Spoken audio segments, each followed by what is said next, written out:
All right, we are live. Mm, mm, Welcome mm, everybody. This is Lucent Studios, and I'm here with my friend, the mighty Mutundo. And we're just gonna shoot the breeze while we do a little bit of sketching late into the night. So Mutundo, what's on your mind, man? What's on your mind? let's see. We should also warn the audience that technically Huh? you're at work, and Well, if you call it that, I call it getting some very much needed work done while getting paid.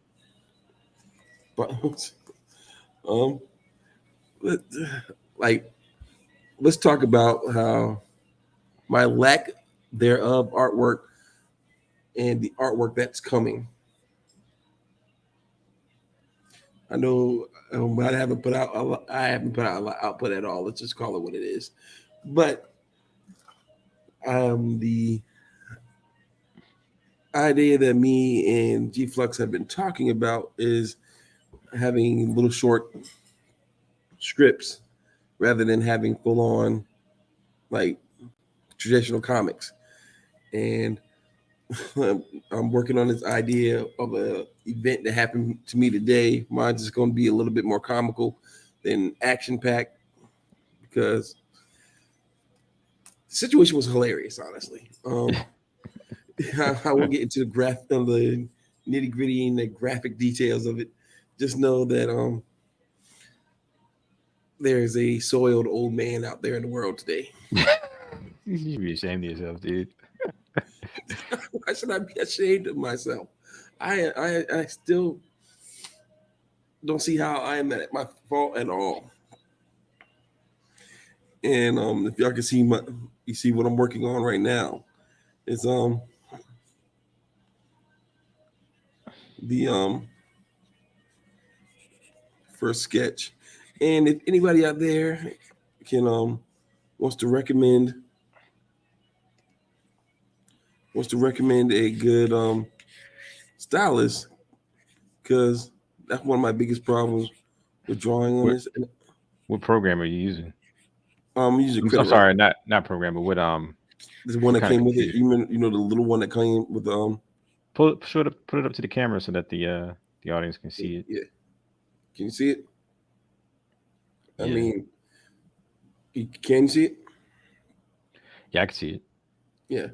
I mean, well, that's But I one of want my. you to put it up to the camera that way. If anyone, I mean, I doubt anybody's watching.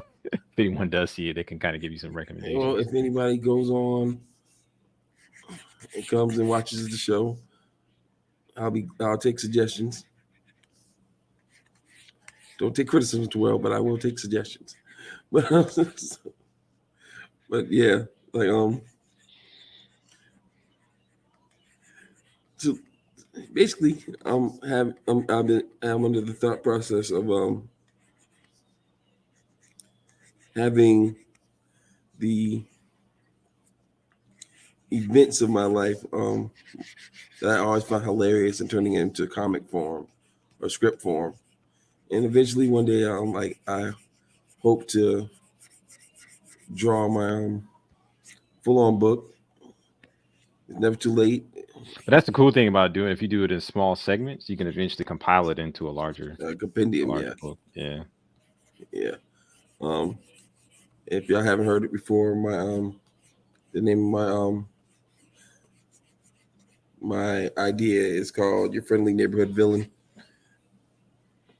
And I've had many ideas of what I wanted to incorporate into it. But I'm a weird artist and I have to be at certain places to draw. And like work is one, and the other is at Brian's at G Flux's house, sitting in front of his workstation. It's the weirdest thing ever, but It's not weird. It's lazy. man, you call That it what is. you will, call it what you want. That's what that is. Laziness. And the crazy thing at my apartment, I have a whole room dedicated to just artwork and vinyl and everything you can think of to get work done. And I just the only place I can actually get work done. But that's the advantage of having a part-time job that you work in the middle of the night with minimal disturbances, you can actually get things done. That's true. And it's also the middle of the night. So you know, guys mentioned distractions and stuff. Yeah, like because when I'm at the house, I wonder if I can look at this on YouTube.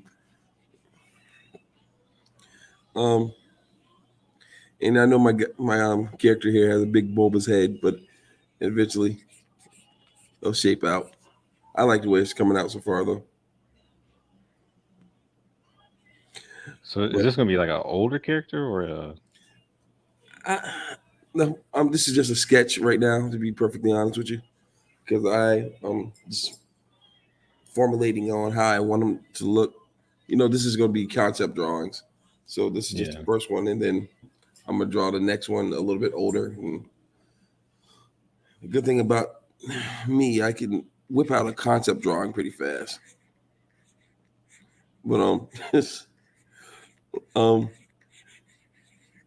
I guess I can get into the details of the story, and y'all be able to visually see it in a couple weeks, hopefully. Today at work, I was indisposed at a convenient establishment of convenience. Just put it that way, and I had to use the restroom.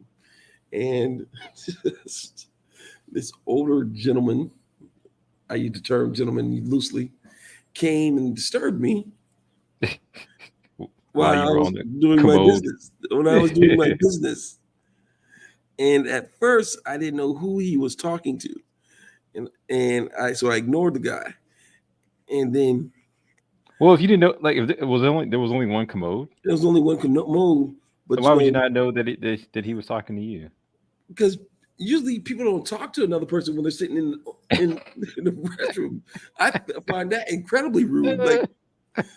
Don't- like, why are you talking to me when I'm sitting here Yeah, to use doing, the bathroom. doing the Lord's work? Why are you talking to me? What in your mind possessed you to talk to me? So I'm in there being like, I'm in there doing my Your deed, your duty, doing your my duty. duty, my civic duty. And Oh this old God. man is like, "Hey, how long are you going to be?" And if y'all seen the podcast, when I go off, I don't take much off of no anybody, and it doesn't take much to set me off. But I'm like, okay, so I did my cleanup work off. I got off the porcelain throne, and I did my cleanup work, and in the midst of this old man, after we were walked past each other, um, I'm looking at him and I'm wishing all type of delightful thoughts at him as I walked past him. And as soon as he got into the area of business, he defecated on himself. Before you could get to the toilet. He didn't make it. And at first, I felt bad. Poor guy. Poor I guy, man. felt terrible about like, man, I just wished this man to. I just wish this man to sit here and not be fresh and so clean, going back out into the world. And it's not the fact that it happened once, but it happened twice within a short time. And at the end of when I thought it was all over, you hear this man say, "Oh, I shot on myself." I was like, "Oh man." so is so people to our audience, or even our lack thereof audience, when y'all finally see this video, don't think I went in there with the idea that I was going to make this older gentleman defecate on himself. But it was hilarious. And after it happened, I just couldn't stop telling the story because it was so funny to me. Like it was like hilarious, and it's just I find it hilarious. Like because in that situation, right, that is a do or die situation, right, like to me, right. If I had to go in a areas otherwise occupied, right, I wouldn't sit there to the point that I am about to explode. This was in a gas station, right? This was in a gas station of all places, right? Yeah, but he might have had like diarrhea or something. You don't know what his I situation don't was, man. care anything about that. What I'm And I saying know is, you don't know. He might have had the runs. You know, I don't think he just he waited until definitely you. had the runs. That's what I'm saying. It's like, dang, a little bit of sympathy for the guy, man. Come on, You shit, know, dude. Literally, shit. I mean, like I had sympathy for the guy until he said the most hilarious thing ever to why me. would you not have sympathy for him just because he said something funny or that you thought was funny?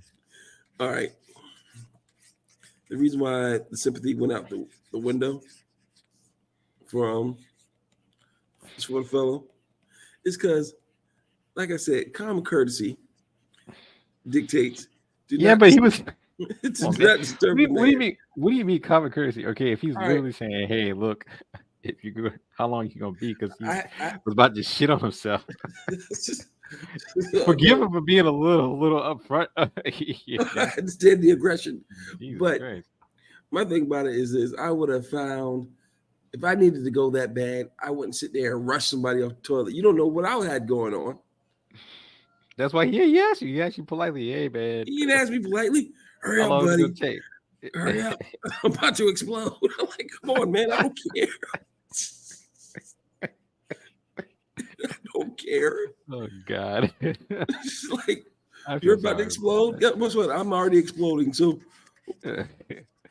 you better All put right, I you got better my put a ticker on that bomb. put my line. Like she's leaning here. She's leaning. So with that being said, right, the first script of the new script brought to you by Lucent Oak Studios, illustrated and designed by the almighty Matundo, will be called The Lion, the Shit, and the Wardrobe. Yeah, because the wardrobe, I guess, the part because he was wearing khaki pants. Yes.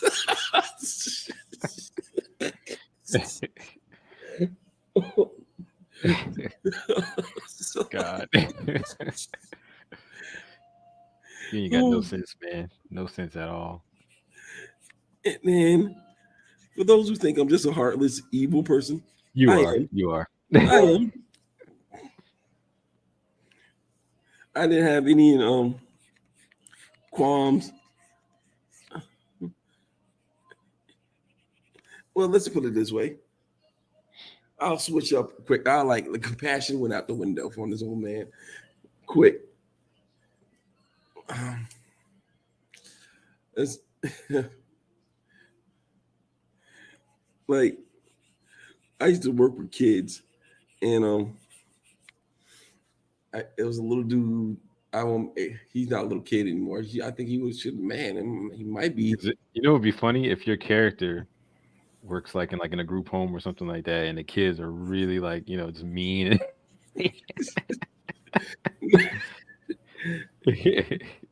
That would be No, funny. like, I had this, and I love this kid, man. Like the memory of him just brings a little bit of warmth in my heart. And I'm not laughing at this other kid, but what this other kid said was so hilarious to me when I heard it. So the little other kid had an accident, and little kids have accidents. And this little boy was so sweet and innocent. So he went up to this little boy and was stroking him on the back. And he's like, "It's okay. It's okay. Did you do on yourself?" And I'm Yeah. like, Jesus Christ, dude, and what's wrong with you? I'm sitting there like, "Oh, that's just wonderful."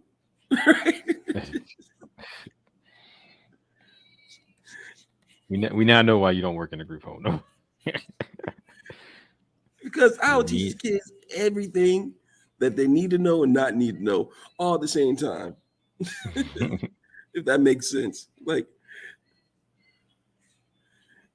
and I'm not saying you gotta look out for number one, but when you're doing a number two and somebody disturbs you, make sure you finish that number two.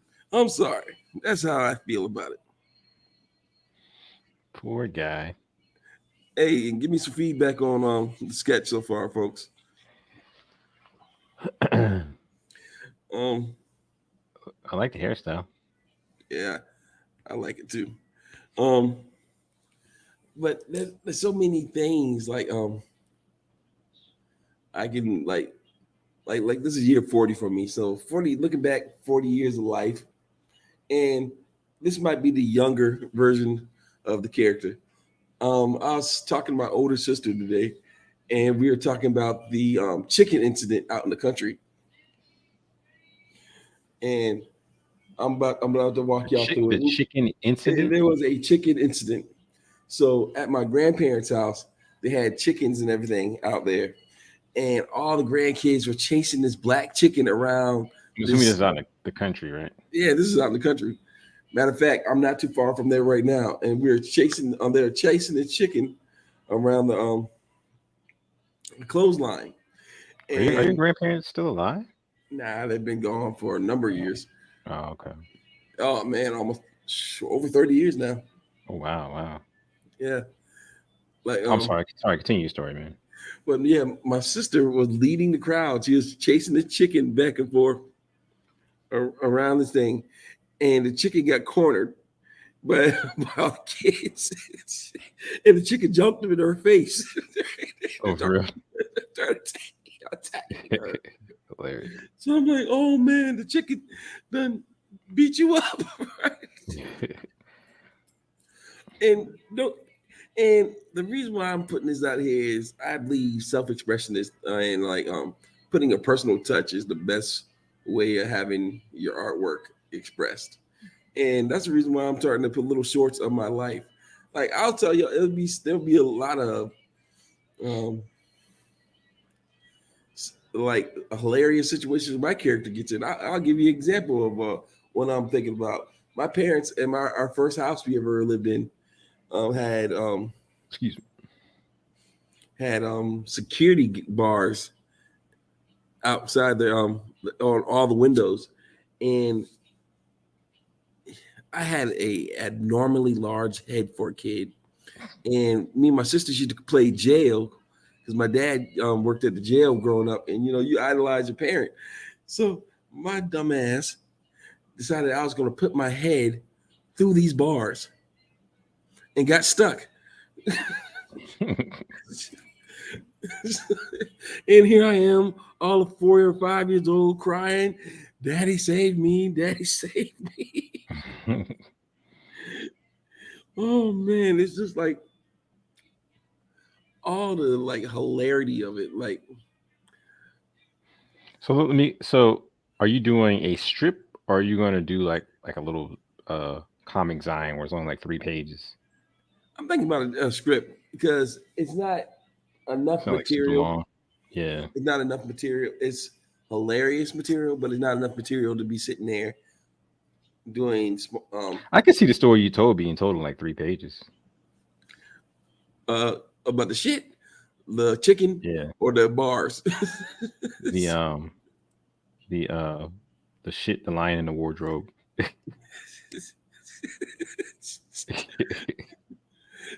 It's just and y'all don't think I'm like I sit there and go out into the world looking for what havoc I can wreak. Usually I'm just a non-assuming dude. I go into work, like I go to work and want to go home, but as soon as I get there, just like anybody else. But the issue I had with just don't fuck with me. That's all I gotta say. I mean, just like let me live my life, and you'll be all right. Don't sit there and think. Don't, like that's the problem what I see with the world. Like people want like to intervene in situations they don't need to be intervening in. Mhm. And I'm like, but on the other end of that, and other end of that spectrum, people, please keep on doing hilarious stuff because I just Let's see. it just it tickles me so much when I see people just doing stuff they shouldn't do, and they find out immediately that they shouldn't do it. Like they said, common sense is not common. What were you saying about the Big Trouble in Little China thing? Oh, watching that earlier. That's there's a comic I didn't know that was out, and you were actually telling me that you knew about that, and I'm like, man, Brian must have this. Yeah, I had heard about it. But it was like when I read up on the I mean I can pull it up real quick. When I read up on the what do you call it? The kind of like the concept for it. Um Well, I didn't like the concept because it was like Jad Burton at the end of the world, or it was like apocalyptic, something like that. It's called Old Man Jack, Volume One. well, Let me read I up can on it. It see. says, I yeah, I'm only. gonna read the description. Hold on, let me read the description real quick. It says, he's paid his dues. The world may have gone to hell, but old Jack Burton is in his own personal heaven, spending the literal end of days in the last remaining refuge on God's green earth, Florida. The apocalypse is easy living when you have all the cold beer you want. But when his old nemesis David Lopan reaches out to Jack for help, he'll have to dust off and gas up the Pork Chop Express to once again save the world from evil forces. And I mean, I'm not against it, um, but I think that's a bit much uh, for a sequel. I think I would definitely go a different direction, instead of some like end of the world type shit. Um, The, because one of the ideas I had was um, tying together the Big Trouble in Little China universe, the Golden Child universe, and the Last Dragon universe, and it'd be almost like a Marvel thing where you would have a sequel to each movie, mhm. and then at the end of each movie, you hint that towards the other characters, or you meet up with one of the other characters from the other movies, and at the end, then you make one big giant movie with all of them in it together. Well, Because I I had see. not. Go ahead. I see. Well, I see where you can see the tie-in, like because you got the martial arts with Last Dragon and Dude, that shit would be so dope, dude. Big Trouble in Little China, and then you have the supernatural from the Golden Child. Yeah. But I mean, you had the supernatural in both, or in all three, really. Because one of the well, things it's I was more gonna, supernatural stuff in Golden Child and Big Trouble in Little China. Like I you wouldn't got more quite say that. I you got wouldn't more quite say he has more mysticism and mysticism in than Last Dragon. Yeah, yeah. I agree with that. Um, but one of the ways I was going to tie it together was at the end of my sequel to the Last Dragon, you would basically Sardo Noomspa would be the main kind of like villain behind the scenes, Mm-hmm. and he's working with another villain that I made up for the Last Dragon that Leroy and his friends have to fight against. But Mm-hmm. once Leroy's apprentice defeats that guy, Sardo Noomspa was going to resurrect what's his name? Shonuff from the grave. Do you to see one final One last one final show final now. yeah, but it's like almost like a amped up Shonuff, you know Mhm. what I'm saying?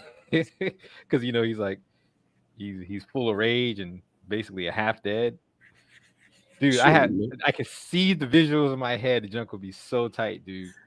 And Um, I don't know if y'all caught the podcast last night.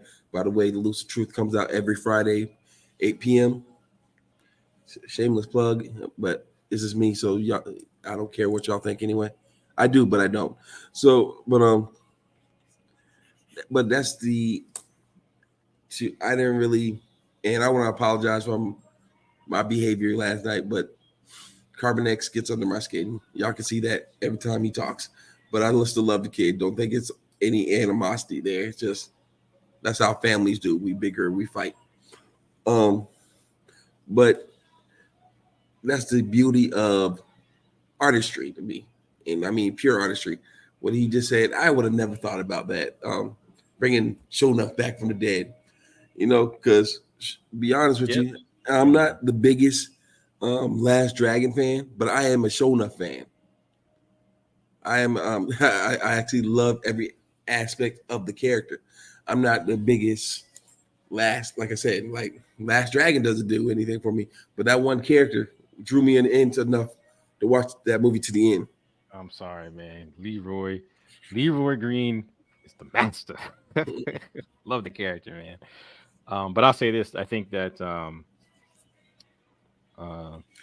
And you know what? what I was gonna say about you know, because in my sequel, what I was gonna do was I actually started writing this actually, so it's actually what I'm doing is essentially the Um, movie's gonna take place in modern times, right? So Before you get Leroy's too far into that thought, yeah. does Motown Town still own not Motown Barry Gordy still own the rights to the Last Dragon? I know it's I don't know. Yeah, I don't know who owns the rights to it right now. But it you know what upsets me because we can get remakes of all kind of crap that no one wants to see remakes of. mm-hmm. We can't get a sequel to The Last Dragon. I don't want to remake of The Last Dragon. I want a sequel. I want to see Old Man Leroy. And Well, unfortunately, a lot of the characters. I think the guy that played his brother has passed away. Vanity has passed away, and the guy that mm-hmm. played showing up, Julius Carry the third, Man, passed, I didn't unfortunately. realize that cat was in so many movies, man. Yeah, That he's dude, been in a lot of stuff. Yeah, yeah, he was he's been in in a a lot of stuff. lot of movies, and just it's not so much the because he was just a naturally athletic guy from what you told me, but his screen presence, man, like, Yeah, he had amazing screen presence. Yeah, for sure, for sure, for sure. and my suggestion for when we for our next show, and since we're going to be starting doing more live scenes and y'all seeing our artwork, um we're gonna let's start having a live chat. Let's get the people involved. Tell us how you feel. People If got to you be feel, here to get involved. I know they're gonna be here. They're gonna be here. Yeah, Give me one moment, folks. you good? Want me to mute you up? Mute me.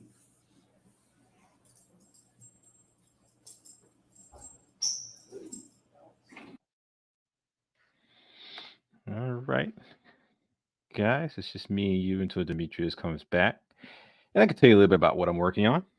I am working on some character designs for a little horror short that I want to do called The Peeper. And it's based on a short poem that I wrote, which you can read on vocal.media, and just look up Brian Keith McMurray. And I wrote a little poem called The Peeper, and this will be the main character here. I think his name is Little J. This is his mother, Mama May, who I'm working on now. That's the character design I'm working on now. And then next, I'll be working on the father, Papa. What's his name? It's Little J, Mama May, and Papa something. I can't remember. I can't remember the father's name. Hold on, let me look it up real quick on my vocal. Brian Keith McMurray, vocal dot media. Let's see. Why isn't vocal? Oh, I spelled my name wrong. Here we go. Keeper. Um, what's the father's name?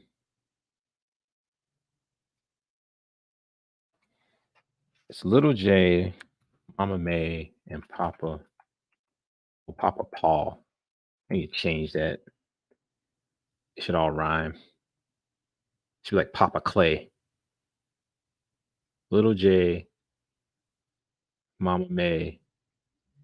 I think I use Paul because it's the alliteration. Papa and Paul. Papa Paul.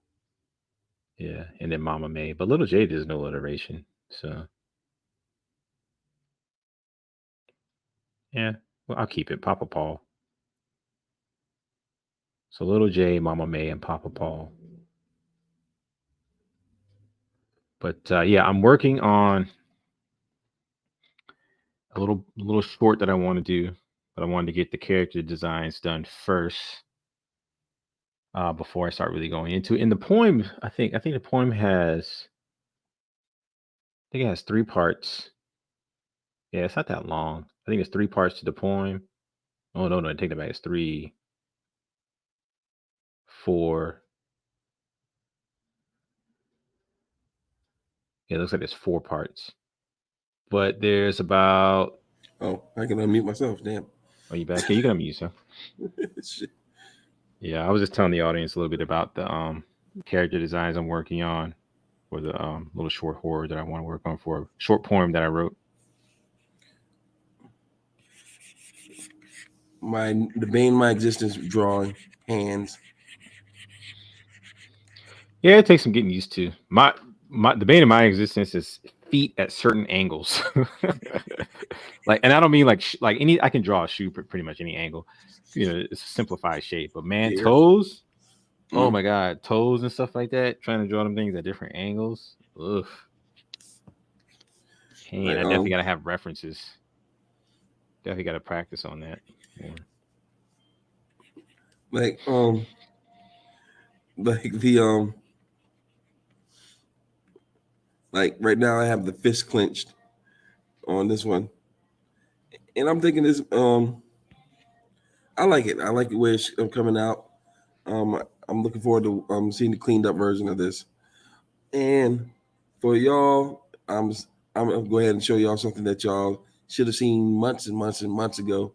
And I just realized that it did not say the finished product, but I'm gonna show you where it's at, where I found it.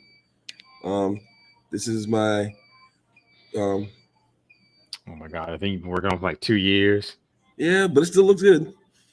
Yeah, you never finished it, man. It would have been dope too. Well, I can still finish it.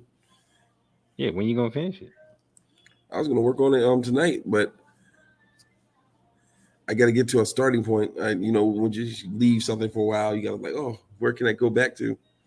Um, Go back to the part you didn't finish. How about that? and I think this is terrible, but I like it. So just in case y'all think I'm just a lot of trash talk on Fridays, I do get some artwork done, but I'm more of a traditional artist, so that's why y'all don't see as much as y'all should from me. But I want to thank my friend again for getting me into digital art because it is a lot cleaner. I think it's just more efficient. I love doing stuff by hand. The texture. As soon as I get my drawing table, I'm working on. I just bought the final parts to finish my drawing table that I'm constructing. But as soon as I get my drawing table finished, I'm going to do much more stuff in the traditional mediums. But I'm sorry, if you're trying to do client work, you trying to get stuff done, Yeah. yo, Well, what do you think of digital. this one, man? Hmm? What do you think of this drawing? I think the proportions are wrong, but I like His everything. proportion seems fine. It's just his hand looks kind of funky. Oh, this hand, I Yeah, his didn't hand know looks what a to, little funky. I didn't know what to do with it. Be perfectly honest with you. Yeah. But what I'm thinking is now that I look at this image and go back to this image, I'm thinking about having every image like a time shots as the character jumps through life, and they're always going to be the same image. And I might change the facial expressions, or I might keep it the same. I don't know yet. Oh, speaking of which, my mom, she bought a ticket for me and my uncle, to go with her to go see the Robert Smalls play down at the Gilliard Auditorium in Charleston. And I have to say it was pretty good. The production values were good. The acting was good. I enjoyed it. You know who Robert Smalls is? No, I was waiting for you to tell me who that was. Robert Smalls is the black man during the Civil War who stole the Confederate boat and took it to the Union and freed himself, a few of his friends, and his wife and children, and then became like this big time soldier in the Union Army and became a state congressperson and everything. Bought the plantation that his mother and himself were enslaved on. He had a hardcore life, man. Um, but you rarely hear about him. And so I was kind of shocked that they even had a play. I know that some people said they might be working on a movie about him. I think my friend Travis. You want to know what the one problem I have with black inspirational films, What's that? other than like Lee Daniels tries to make all of them. Yeah, I know, seriously. And then his shit definitely don't be no inspirational. You know, it's the fact that they really slack on the nuances and the how compelling a character can be. Because I actually sat down and everybody trashed the movie, but I sat down and watched the Harriet movie, the I Harriet refuse. Tubman movie. I refuse. I refuse. I mean, like if it's I just free on refuse. TV, I'll give it I, a try. I won't. I I'm won't not even gonna watch it pay it. for free. I won't even watch it for free. I just refuse. I know this. If somebody comes up with a Frederick Douglass movie, if y'all do that man dirty, I'm gonna burn your studio down. Speaking of Frederick Douglass, well, hold on, I'll get to that. Well, no, I'll say this. It depends. If they pick an African or some kind of Caribbean immigrant to play Frederick Douglass, I'm going to be upset about that, and I'm not going to watch it. I'm not going to support it. But speaking of Frederick Douglass, I recently watched a video about him by a YouTuber I follow called what's his name? His name is Accountable Commentary, Hmm. and his and I'll read out the title of the video. It says, "Why did Frederick Douglass marry a Becky? Are you sure you want to go down this road?" That's the name of the title. And you're up with the lingo. You know what he means by Becky, right? I know. I use it quite often. Okay, all right. So you did all right. So you get it. So, but here's the thing, because a lot of black women, and I don't want to get too much into this because this usually isn't what this channel is about. Even though we kind of went into the weeds on that last time, I had to bring it back. But I'll just say this: a lot of black women criticize Frederick Douglass for marrying a white woman, Okay. and this guy, he lays out the full story. He lays out the entire story about how, and I haven't had a chance to listen to the whole video because you called me, and we decided we were going to do this. So when we're done with this, I'm gonna look at the full thing. But the gist of the story that I got so far is that Frederick Douglass was a slave, and I think he worked on some docks or something like that. And He was a slave. He and when he got some size to him, he whooped his master's ass. well, yeah, I know, but he All didn't that. get into that. He didn't get into that. He didn't go into that much detail. He just wanted to tell the story about how he met his first wife, the black lady that he married. Right. Hmm. I And think had he his worked on. sons. Yeah, I think he worked on some docks or something like that. And she would come down because I think her people had been freed, and she Hmm. almost kind of like looked down on him a little bit or whatever, right? And eventually he escaped and then sent for her or whatever. And she became kind of like a housewife, do her thing or whatever. And he's going out, he's giving speeches and stuff like that. He's doing this thing trying to free our people, not just Hmm. black men, but black women too, right? Hmm.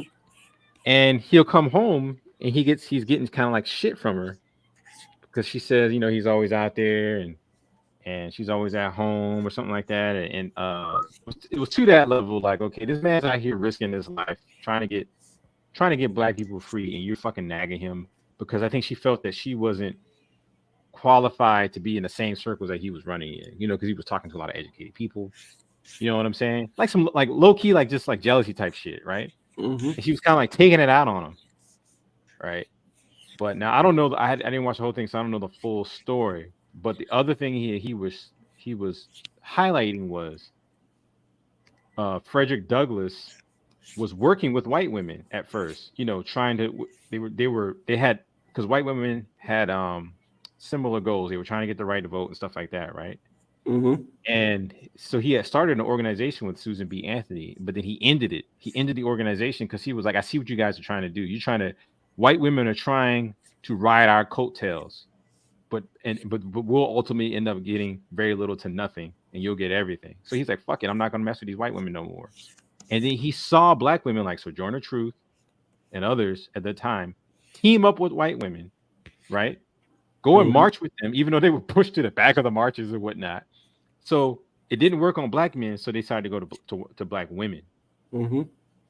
And so now I haven't watched the whole video, but I think what he's going to say is after his wife probably died or whatever, he was like, "Fuck black women, y'all fucking traitors, man. Y'all a bunch of fucking traitors." You know what I'm saying? You're jealous of your own men. I'm out here trying to do my shit. And I saw what these white women were trying to do. And the one thing he said in the video, he was like, they played the trick twice. They played it back in the 1800s, then they played it again in the 1960s with their feminist bullshit. Well, me and my mother. So it was interesting, dude. It was an interesting video. I If you took get a my chance, mother. it's called accountable commentary. He does some really good videos. And he put it in context. So it was like when you hear black women complain the fact that, when he was a fucking old man, he had a white wife. But shit, I mean, he was married to the black woman for 30, 40 something years. I'm assuming she passed away. I don't know. I don't know the full story. Yeah, and I think that's why so I was like, God damn, he had black kids, he had black sons who fought in the Civil War. Yeah, I know. I was like, well, shit. I mean, it was like, what else can you? So one thing someone said, about it, he volunteered his sons. They didn't volunteer. And that's one thing I gotta say. Shout out to the Black Manosphere. They pointed this out, but they were like, black men can never do enough. We can never do enough. And a lot of what goes on in the black community when it comes to our politics is actual sexual politics. We always get blamed. Oh, you just want to be a white woman. And now what's happening is black men are being pushed to other women. Well, because I was talking to my mother. We went out to dinner. It was quite a while back, and not to be overly political on the podcast, but when I was talking to my mother, shit, I mean, I just kind of let the dogs out on that one, so you can go right ahead. We're fucking late at night too, so ain't like this big deal. And this is the one that's going to get 1 million views. I know, seriously.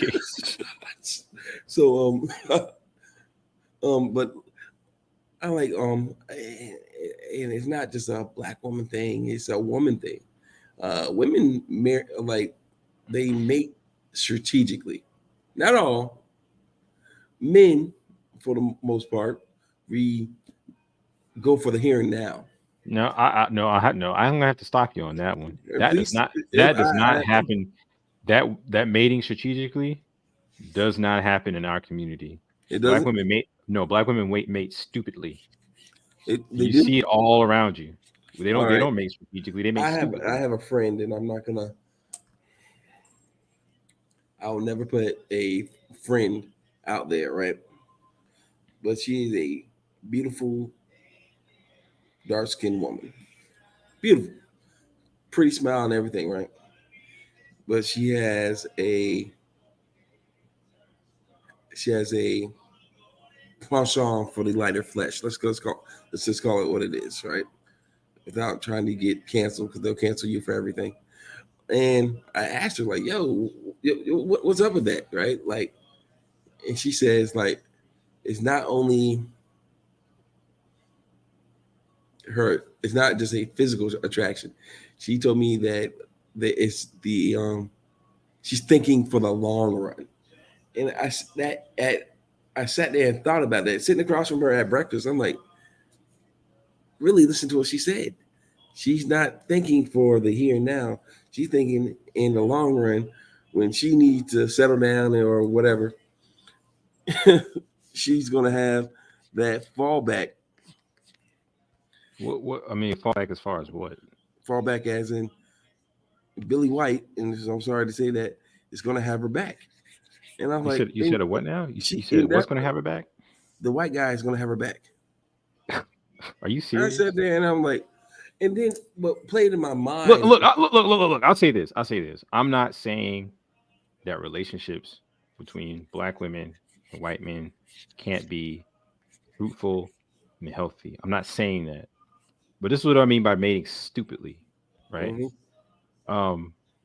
The numbers don't show that. What I'm saying? I totally disagree with her. I think it's just a physical attraction, or the. Of course, that's what it is. Instead of just admitting that, you know what I'm saying? Because really, what she's doing, she's I'm gonna tell you, she's shitting on black men is really what she's doing. I'm not saying that in a way because I'm jealous when she's a little white. white man. What I'm saying is, all she could have said was, "Hey, look, I like white dudes, right?"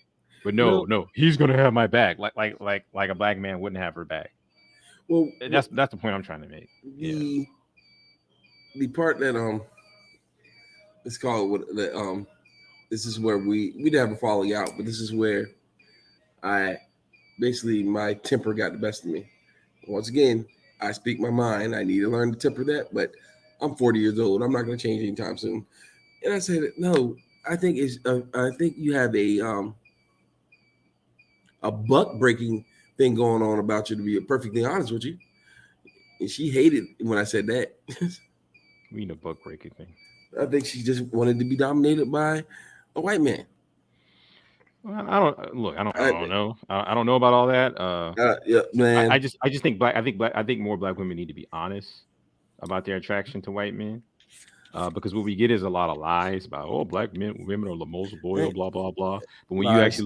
when you actually look at the numbers, when you actually look at the numbers, right? When you actually look at the dating sites, because Mhm. that's a very large sample size. They say that uh black women will check for white men more so than black men would check for white women. They just don't get it. They get rejected more. You see what I'm saying? Uh, That's the difference. They just get rejected more. And I'm not saying that black men are out here just smashing down all the white women. I'm just because we're pretty low on our numbers too when it comes to interracial dating. But you let them tell the narrative. Oh, black men, y'all date out more, blah blah blah blah. And it's like, nah, they just have more and success dating out. nothing against white women. I just never found them all that attractive. Yeah, but I this has mean, nothing to do but with it has nothing to do with if me. you But think. I'm just saying, Yeah, but this has it's, nothing to do with. I'm talking about the narrative that's being told. I understand exactly what you're saying with Yeah, that. Like, oh, while we're running into, or all we do is yeah, look for white women. like we're not loyal or something Well, like that. Huh? well, here's the thing about loyalty. It's a two-way street. Two-way street, exactly. Yeah, like if you're not loyal to me, what reason do I have to be loyal to you? And with all my affection for black women, and I do love them dearly, y'all will throw us under the bus quick if y'all saw Yep. a need to get ahead. And that's just me keeping it real. Like, man, You see it all throughout our politics. You see it. You right? really see it in black politics a lot. I'll give you a good example of it. Right now, Millionaires. now that Republicans are starting to sort of like clamp down on liberal advancement. They got rid of abortion, and then they Mm-hmm, got rid of affirmative action. When mm-hmm. those same white conservatives, one of them's Jewish, by the way. I guess I shouldn't say that too loudly, Oh, but I know seriously, I'm I trying do to get it not off. subscribe to the what Brian McMurray just said. And there's that Well, I mean, bus. that's the truth. One of them is of that religion. Mhm. Um, but they sued this one organization that was giving grants to black women business owners. Right, you get $20,000 grant if you were a black woman, and they were like, "Look, this is racist. You can't do this based on race." Right, Mhm. and so the question is, why didn't they go after the organization that was giving out grants for black male business owners? Answer that question for me, Dimitri. Mhm. Because they don't freaking exist. They don't exist. And this is my point. When it comes to our politics, black women look out for black women, black men look out for the black community. And And I think that's our well, problem. I think that's black well, men's problem. We don't see that. We don't see that black women are acting almost as independent agents, you know. well, And I was telling my friend Travis is black men need to unite. We need to unite politically, militarily, and economically. Void of what black women do, void of what white men do, void of what white women do. We got to stop thinking that we're unified in our politics because that's we're not how not. black women have been We're really operating not. since the 60s. Yeah, have been operating since the 60s. They just haven't. And I think that proves it right there that there's no organization just giving out grants to black men like that. They don't exist. Yeah. I learned a phrase in economics back in high school. There is no such there is no such thing as a free lunch. Everything we do, there comes a price. And for lack of a better term, you know, black men we pay the price 10 times over for everything. And those who may, I'm not going to bring up any names, of course, because I got to be careful what I say these days.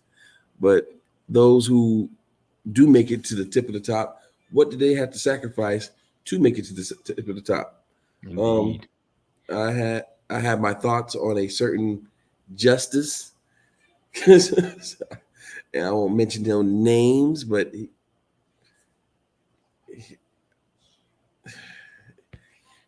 he used basically he used the system until it benefited him to the highest echelon he can get to, and then damn everybody else.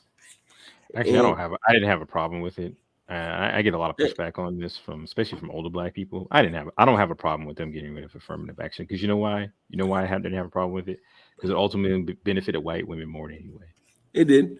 I mean, that's one thing I want our culture or Black Manosphere or however you put it to realize is this, right?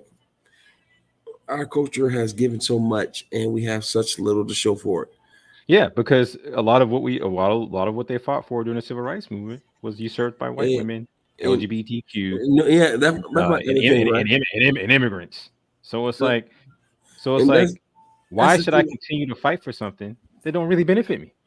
Um, Yeah. and I'm gonna go ahead and say this from the beginning. I have no problem with anybody's sexuality. Matter of fact, I had a conversation with my one of my nieces the other day. Is like I, about I don't care what she chooses to be as long as she chooses success first. Choose to put your life ahead of anything that can distract you from your goals. But I was telling her like all the fighting and marching that your great grandparents and your grandparents did back in the '60s. It basically amounted to nothing. It didn't do that much for us. But every other group that decides to pick up a flag and march down the street, did wonders for them. I'm not going to say it didn't do anything at all because I think it did do some things. But I think, and It this is didn't one of do the enough. Let's put it that way. this is one of the things that I have when I argue with By the way, older feel free to folks. give me some feedback on this artwork, man. Yeah. Oh, someone. Hey, hey, hey, someone named Melanated and Married. Yeah, someone commented. That's And pretty what cool. did she said? Uh, Melanated Mary.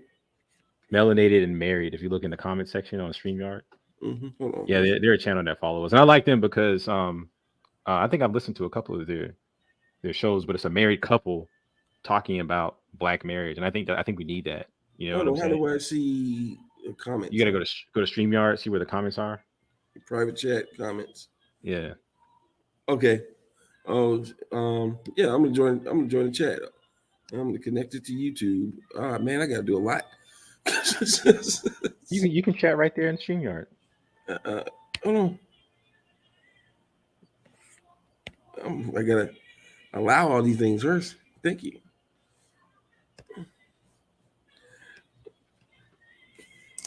Gotta sit here and type, man.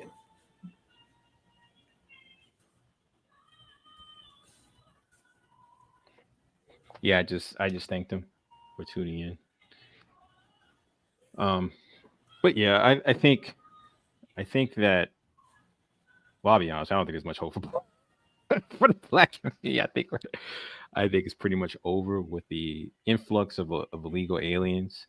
That's going to really diminish our political power over the next 50 years. You know, as they gain more status, um, and as the black community kind of ages.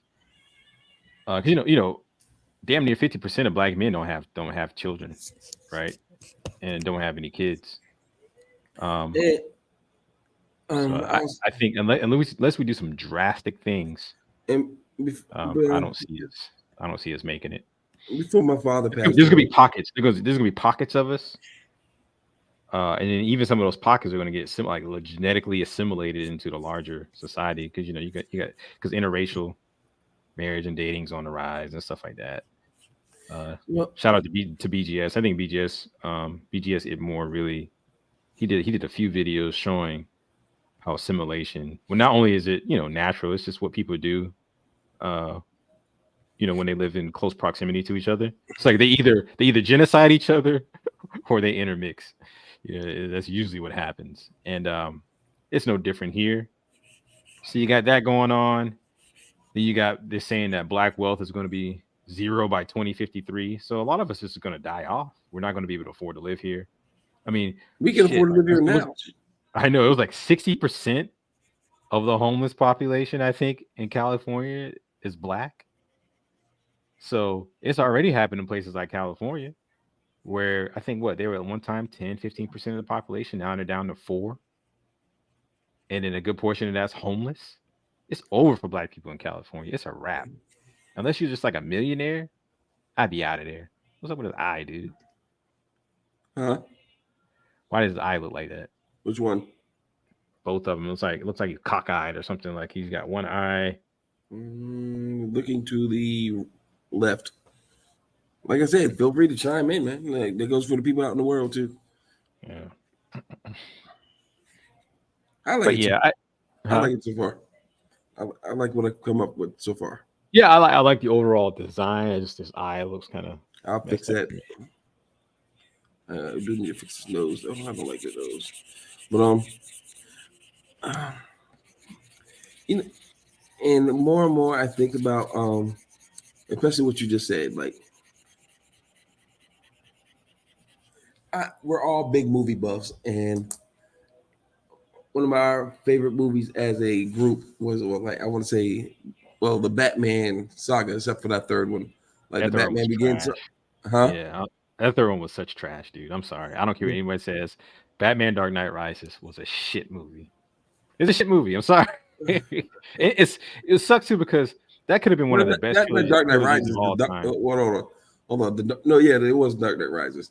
But, that movie was trash, dude. Like, I'm gonna tell you, like, I want to say the thing that killed us as a people, and a lot of people will agree or disagree with this, but like I said, there's a comment section. Feel free to comment. Just be aware of how I might comment back. So, leave leaving people alone, Demetrius. I don't care. But like, economics it can be either used as a tool or a weapon. And the problem with us, I want to say it was about 20 years ago, and people say what you will and say what you want about Bill Cosby. He is still a brilliant man. No matter how you slice it, he is still a very brilliant man. And with that brilliance, he had a lecture at Temple University, which he was right about. Some of the things he was saying, he was actually right about, in my opinion. Yeah, he is. He got some flack because because people are trying to accuse him of respectability politics, and I'm like, you know what? We need to bring back respectability politics. We need to bring back, looking halfway decent when you go outside instead of wearing fucking bonnets and having your goddamn pants sagging and shit like that. We need to bring some of that shit back. And I know because people make the argument, well, they'll hang you even if you're wearing a suit. That's true, but you're not wearing a suit for them. You're wearing it for you, for yourself, and for your ethnic image. You know what I'm saying? It shows that you have a certain amount of class, that you have a certain amount of dignity, that you have a certain amount of order. You know what I'm saying? Well, I mean, even if you want to take it on a practical level, right? What Bill Cosby saying is basically you can't give somebody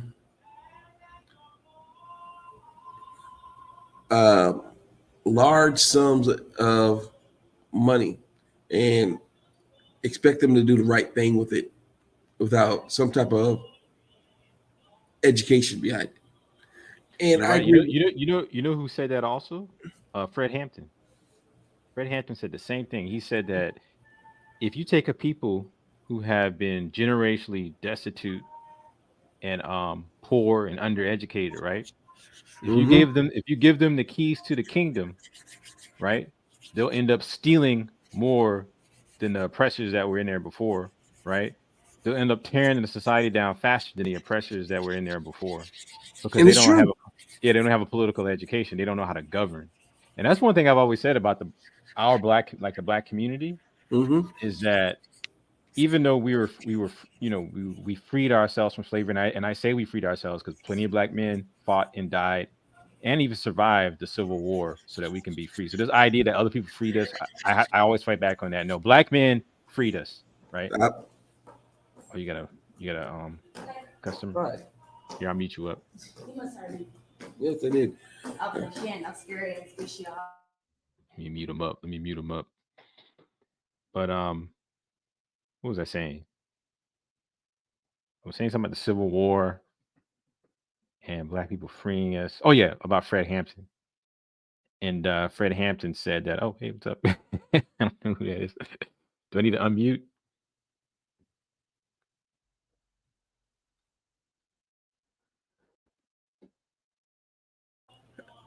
All right, I unmuted. I had you muted. I wasn't sure if it was a ghost. Hey, what's up? Hey, let me see y'all talent. Let me see y'all gifts y'all doing over here. What y'all Oh, doing? thank you. Yeah, we're in here. We're in Can here I drawing. inspire y'all by my face? Look, Oh I yeah, have a okay. beauty mark. Y'all see my beauty mark? Put I a beauty see. mark Yeah. on everything. I was born with this. I didn't go get this static. It came with me. It's natural. Natural. And my name is Joy with I. Don't forget that, because when I become famous, you're gonna be like, I was on FaceTime work.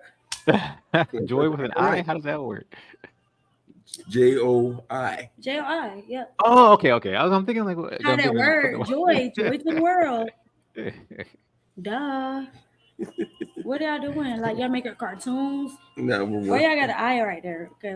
no, Y'all making anime? Like what's going on? nah, this is for we do other things. This is what we're working on now. We can He's do working on like a art. little comic strip. I'm working I'm on a working on comic Okay, y'all comic making a comic show. Y'all making a book. So you making something like this. We can. You can, or y'all are doing it. Like No, this is just for a script. okay. I'm just Advertisement. yeah. Okay, cool. I wish y'all the best. All right. I got a Nice good look meeting on you. y'all side because I wish y'all the best. God is with y'all. Have a blessed one. Nice You meeting you, sick, all Joy. right? Of course I will. Come on, I got to be safe. It's stay dangerous. Word. Yeah, sir. She's Hey. cool. So if you follow my Instagram, it's Joy. Joy. Yes. I'm enjoy with I 3 I eyes. heard that. I heard the whole thing. I'm enjoy with 3 eyes. Hold on. Let me make sure to put And then my Facebook name is Joy Brad. All right. J-O-I-B-R-A-T. I'm going to make sure to add you before you get out at the parking lot. All right. Thank you. Mm-hmm. I love my fans. I love my followers. I love people I meet. Have a blessed one. Likewise. So who was that, Demetrius? Just a random person? You just a random person at the hotel.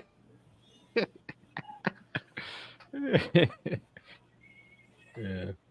But yeah, what was I saying about Fred Hampton? Hey. Yeah, because you know we have a slate. Oh yeah, go ahead. I'm sorry. Brian, mute me up and Okay. hold that Fred Hampton comment and you just talk about something else till I get back. All right. All right. So I don't really know what to talk about by myself. I think I told you guys I was working on my character designs for a little animated horror short I want to do. I want to do a series of animated horror shorts that I eventually want to try and get on Tubi. And the type of horror that I'm really more interested in is called cosmic horror. And it was I think it was invented by a man named H.P. Lovecraft. Now, he was a rabid racist, of course. I guess most people during that time were. And he was kind of like a blue blood from Massachusetts. So, he was super racist. I think he even wrote a poem with the N word in it.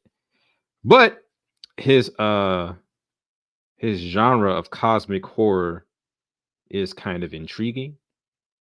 And I used to watch movies, and it was like certain horror movies like Freddy Krueger and stuff like that. They were cool. They were somewhat campy and they weren't that scary. The type of horror movies that really terrified me more when I was a kid were the ones that you didn't really understand why certain things were happening. Things were just happening to people and everyone would die. and you didn't really know why. And that always terrified me more because it was like you didn't know why. Like for Freddy Krueger, he wanted to get revenge. I think Jason, I think he was like a mutant or something like that. And I can't remember exactly, but I think his mother had something to do with him becoming how he was. I believe what's his name? Michael Myers was similar. I think he had a crazy mom. Was same thing. The guy from Psycho, crazy mom. Candyman. Even though I thought Candyman is a very poetic movie, by the way. The first one, not this bullshit they came out with recently. The first Candyman was an extremely poetic movie. I really enjoyed that movie. But again, he had a motivation. He was a slave who had a relationship with a white woman. They killed him, and the bees were stinging him and shit like that. So his spirit, his restless spirit continued in this kind of like demonic form, and he would hunt. I think haunt uh, the descendants. I think of the slave people, of the slave masters who I think had him killed or whatever. I think that was the basic gist of the story. But the type of horror that really truly terrified me when I was a kid was cosmic horror. And good examples would be things like Alien.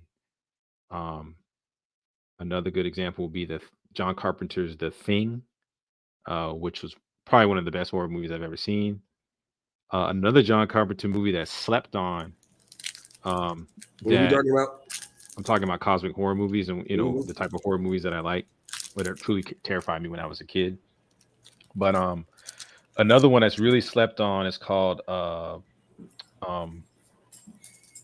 it's called Prince of Darkness. Mm-hmm. And it's another one that I would consider a cosmic horror, and one of my favorite cosmic horror flicks. I didn't watch this when I was a kid. This came out when I was older. I think I was in high school. It's called Event Horizon.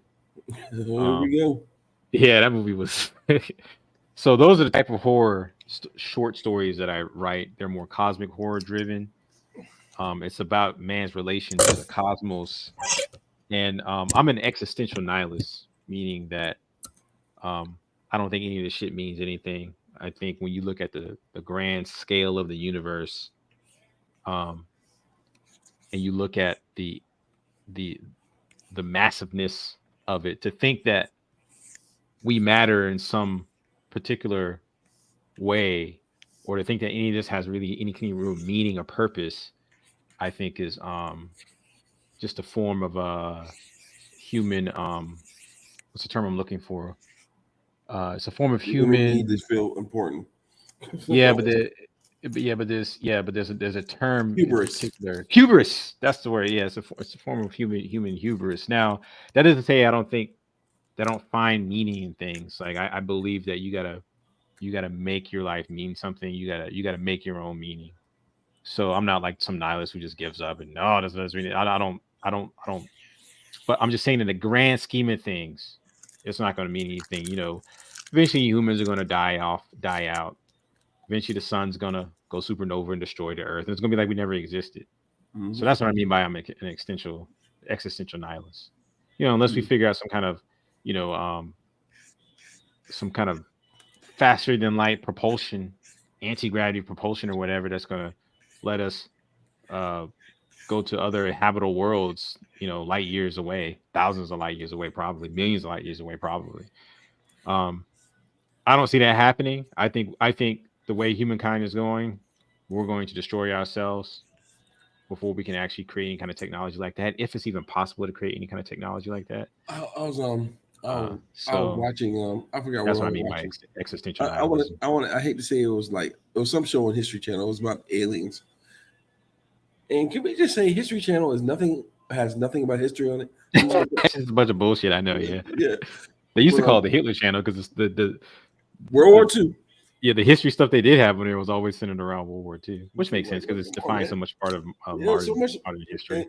You mean in thousands of years of human history, only thing that happened in between 19? No, but it's defined so much of modern history. So much of modern history has been defined by World War II. So that, I understand why they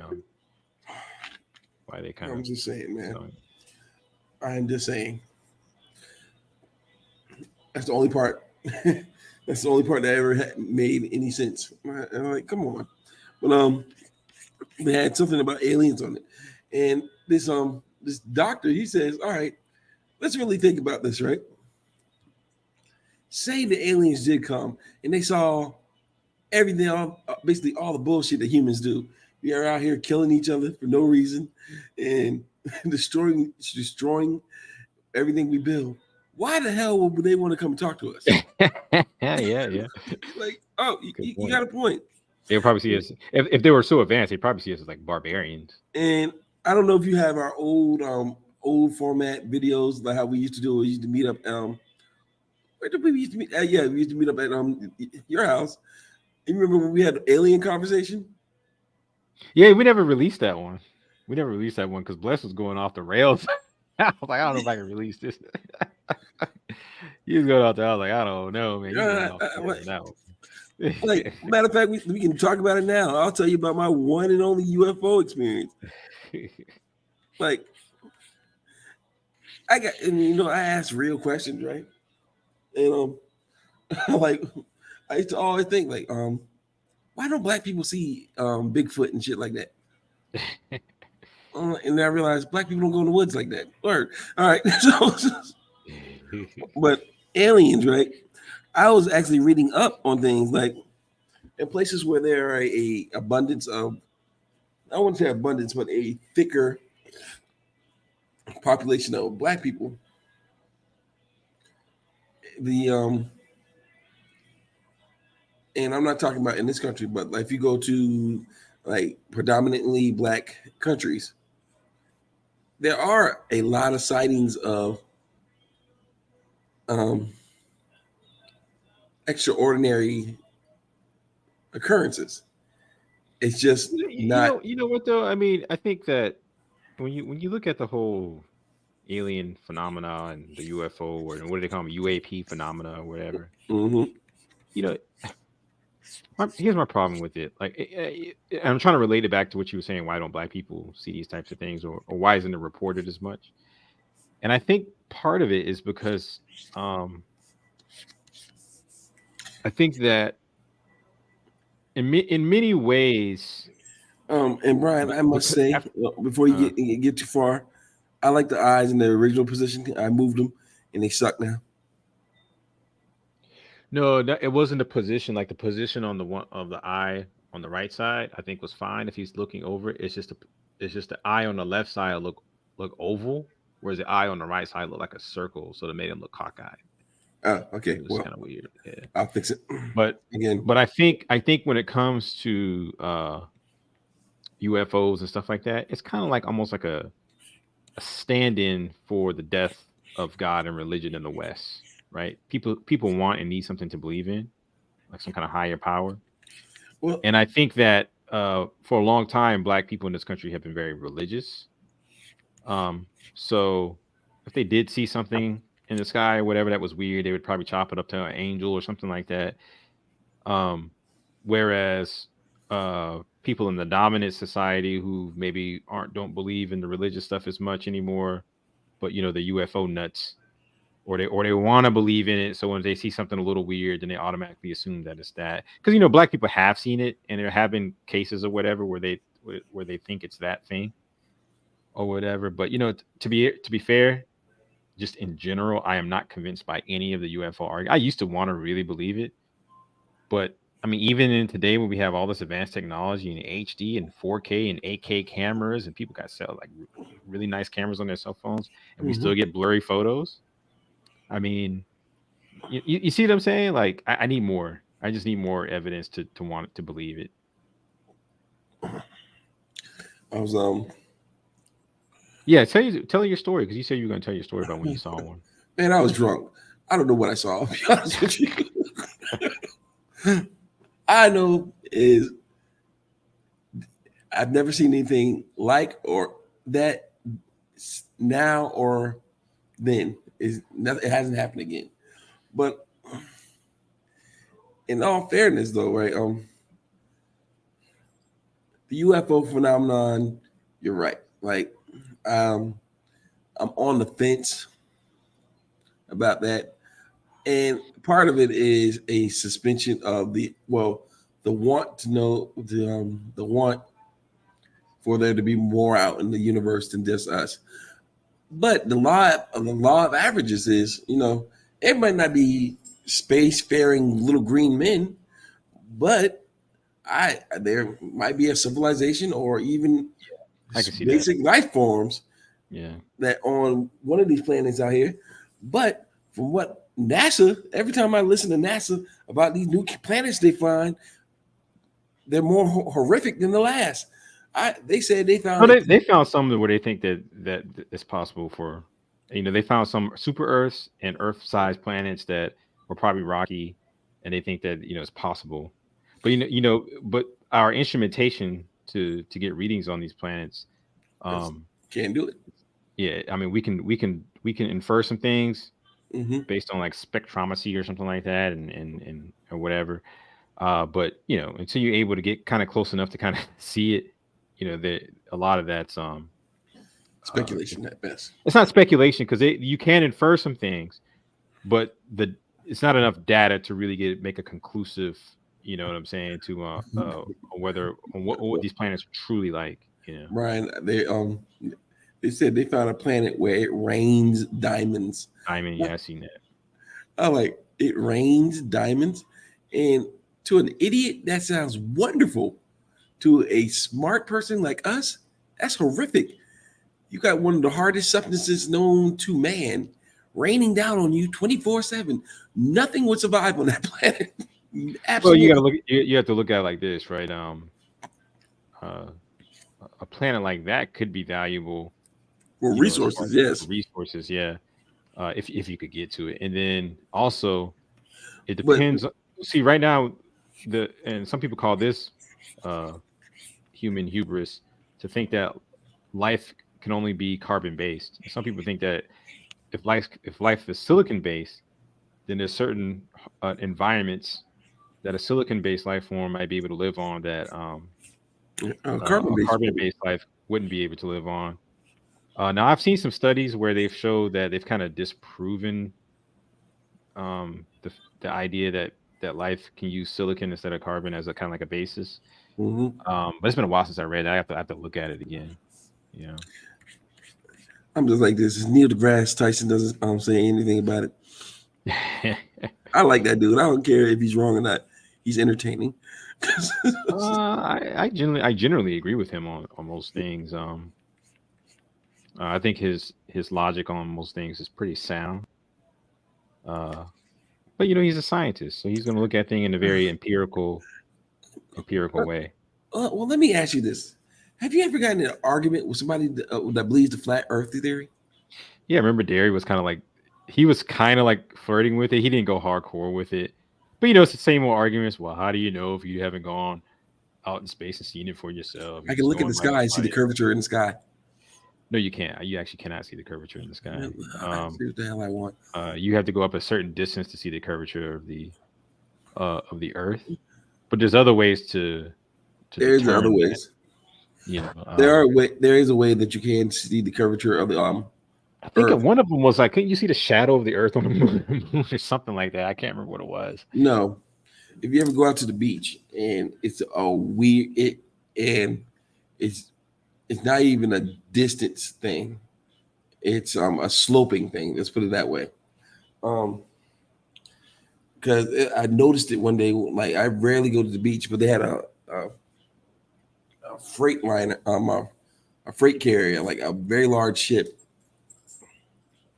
And as it was going over the horizon, I noticed it wasn't just sailing off; it was actually tilting down.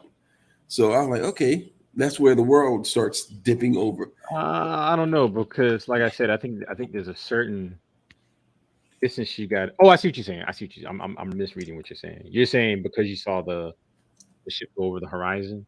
Yeah, usually if Now, it's like yeah, I far, see. if it's Yeah, something far away enough, it just gets smaller and smaller and smaller, and that's just distance. But if you see something like actually moving, the tilt of it, you get what I'm saying? yeah, I see what you're saying. Yeah. So, and that's just going off the beach here where we are at. Now, I'm not sitting there saying that I can tell exactly what the curvature of the line of the world is because I've never, be honest with you, I've never been in an airplane, but just use your head, people. It's like Yeah, I Like mean it's ridiculous. It's like um you Columbus did know not fall off the world. there are ways that I can't remember the ways, but there are ways that people have proved it just standing on Earth. You can prove it, right? There's even the Greeks did it. This I think the Egyptians did it. That you can prove that the Earth is round. But even if you didn't want to believe any of those, right? I mean, there's literally Well, satellites out there that literally takes a picture of the entire Earth. well, here's the thing about it, right? And Chinese satellites that corroborate that. So you got two different sources. So Well, it's here, like, why would they both conspire to do? Why would both well, countries conspire to say, it just uh, doesn't make any sense. I mean, like what you just said, me makes sense. But the other thing is this, right? When did they first start saying the world was flat? Um, the Dark Ages, I think. I don't know. I think it is a misnomer to. I think a lot of the world believed the Earth was round. And I think it's actually a misnomer that Well, most people in the world thought that the Earth was flat. yeah, like I could be wrong I about want to that. say the Middle Ages because you remember they're afraid Columbus was going to sail off the side of the Earth, right? All right, Here, let's see. Let's look it up.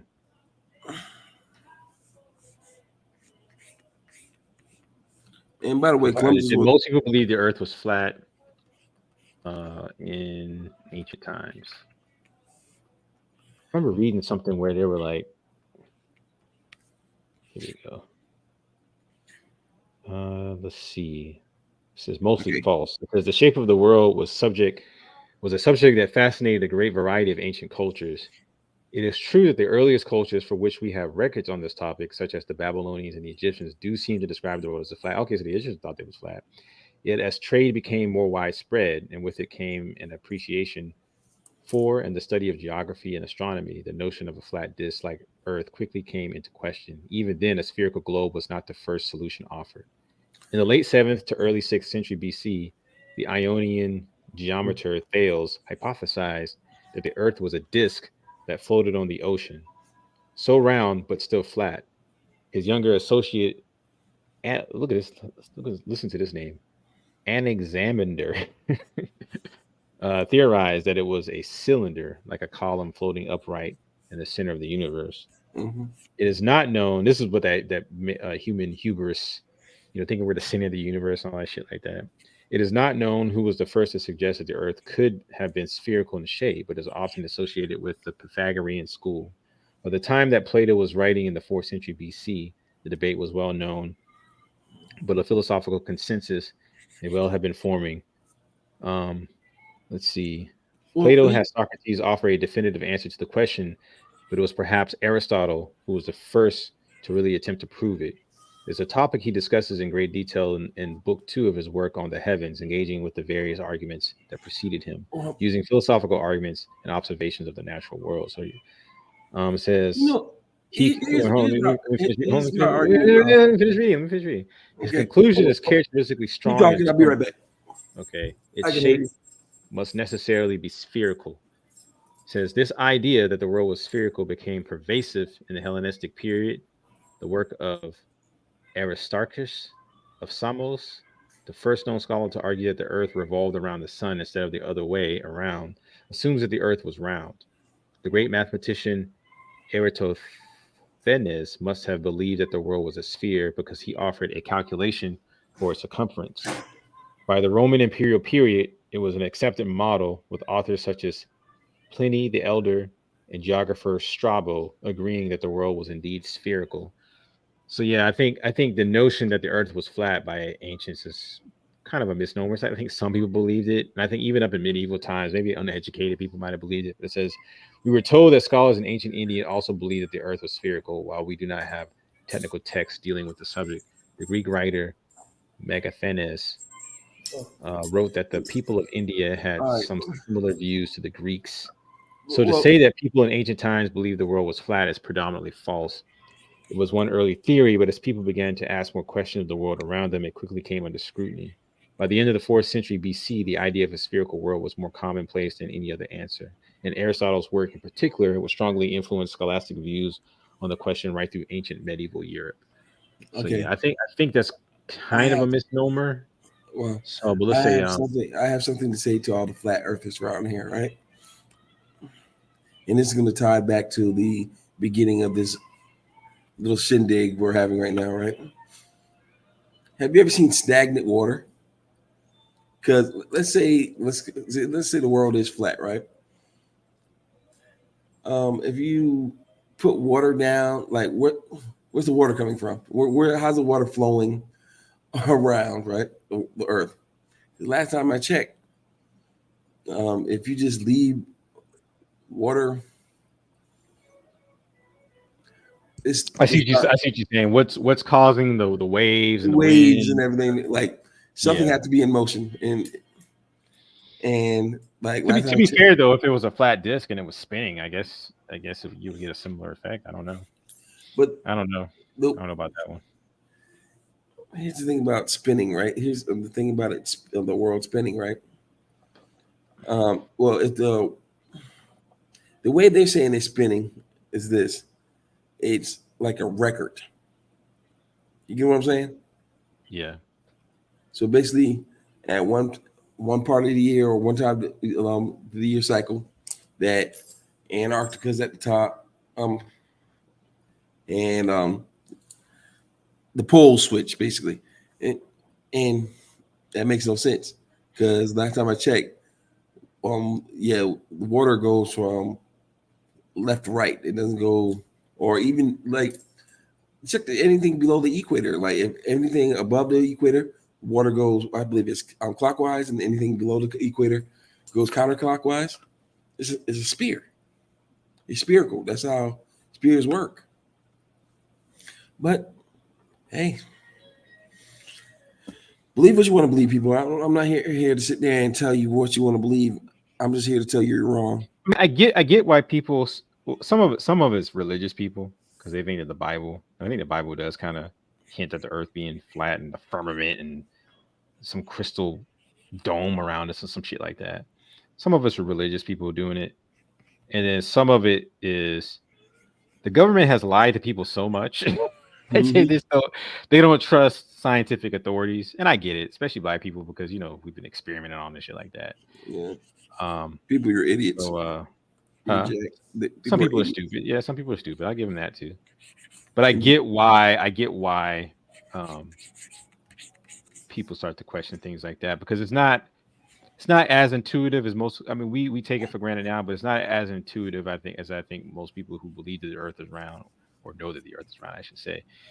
It's not as intuitive as I think people think because it does look like you're looking on the flat, walking on the flat surface sometimes because we're just the Earth is just so big that you don't see it. Yeah, So I get it. So until people can kind of see it for themselves, sometimes there's some people like that. Until I see it for myself, I don't believe it. Even though there's no. other ways to tell. So Uh, I get it. I get it, but it's still well, stupid. I believe these people are called what we call in our profession idiots. Yeah, and I think if they, I wouldn't call them all idiots. I just think that they uh Misguided. they're misguided, and I think that if they did a little bit more work in other fields, for example, GPS wouldn't work if they didn't take into the account that the fact that the Earth being around it's baked into the calculation for the mathematics for that so GPS can work. You see what I'm saying? It's that type of thing. If they study some other fields, they would see Well, it's why they're erroring. well the Why they world have a being fallacy. Yeah. the world being round is actually baked into our language too. If you really think about it, right? How so? Like, yeah, Um, give me an example. we travel around the world. We don't travel over the world because if it was a flat I see surface, what we're you're saying. traveling over something. Yeah. We go. You get what I'm trying to say, right? Yeah, I hear you. And like it's just man, like I said, people, whoever catches this, feel free to chime in. If you're a flat earther, no disrespect to you, but tell it, bring up, prove your case. We're all about exchanging ideas. This is not just an art channel. This is an inspiration channel. Sometimes some of what y'all bring to us will inspire us to put things to artwork. If I have a sci-fi story that y'all find interesting, we're not we're very covetous of our artwork, but we're not trying to bring people in, but we'll listen to ideas. So, and with that being said, sometimes it's just good to have different thoughts being able to be bounced off of people. And I'm all about expanding yourself, be better than your previous day self. Um, and like the number of topics that we bring up, they're all interesting in some way or some form. It may not be your cup of tea, but bring what you have to the table. Now, let's and with this, I'm gonna have to call it a night because I got a few things to do. Yeah, I was thinking about how long have we been on? About 2 hours now. Yeah. So we talked about a lot of stuff. We did some sketching. Yeah. And some And drawing. y'all got to see me do more artwork tonight than I've done in a while. Y'all might not be able to see what we should do this more. We should do more impromptu ones, man. Where we just draw, sketch, shoot the breeze. Well, I just recently watched the new Castlevania animation, and I thought I heard there's a lot of controversy behind that, man. Why? I heard there was a lot of legitimate activity with the black characters, and people are.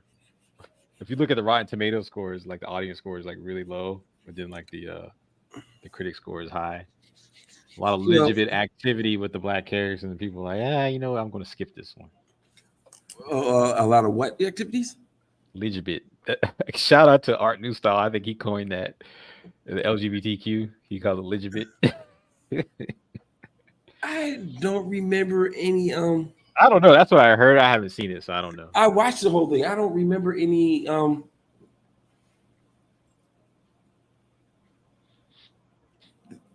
thinking about the black characters in this thing. They have the one mulatto kid. I know one thing. I think it was the second season. I tried watching it, and a black dude was getting whipped, and I was like, I'm good. He was playing. He was flogging himself. Yeah. That's what I was like, you know what? I'm good. He was flogging himself. I'm good. Cause I liked the first season, but I couldn't get into the second season. I need to do because when you showed me that one thing that you could tell they were inspired by the Berserker armor. Yeah. I was like, maybe I should give it another shot.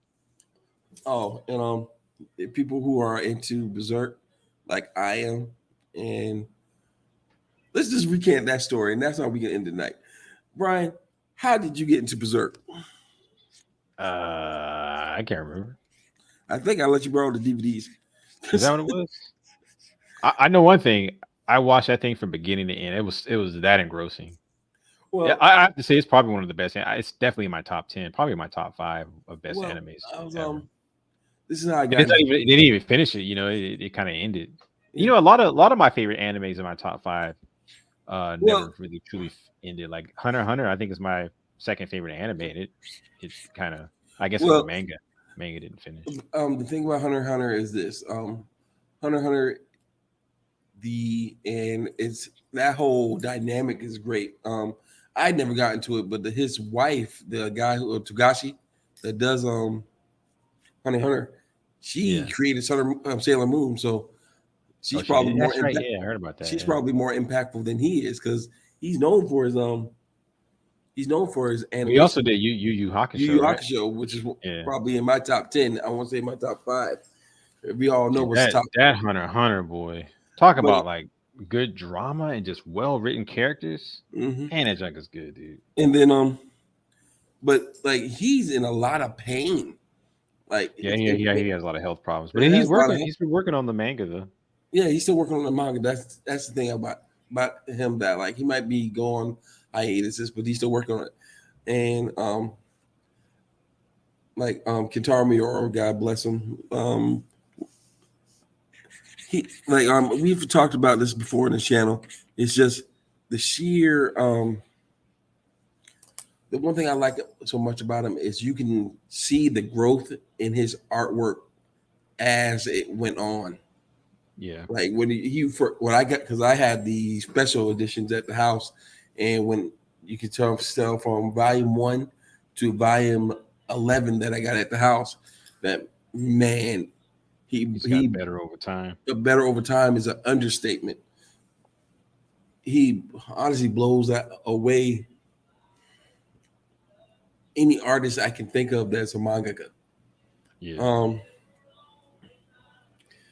And like the only story I know that only thing I hold above it, and this is just out of personal interest, it's not artwork.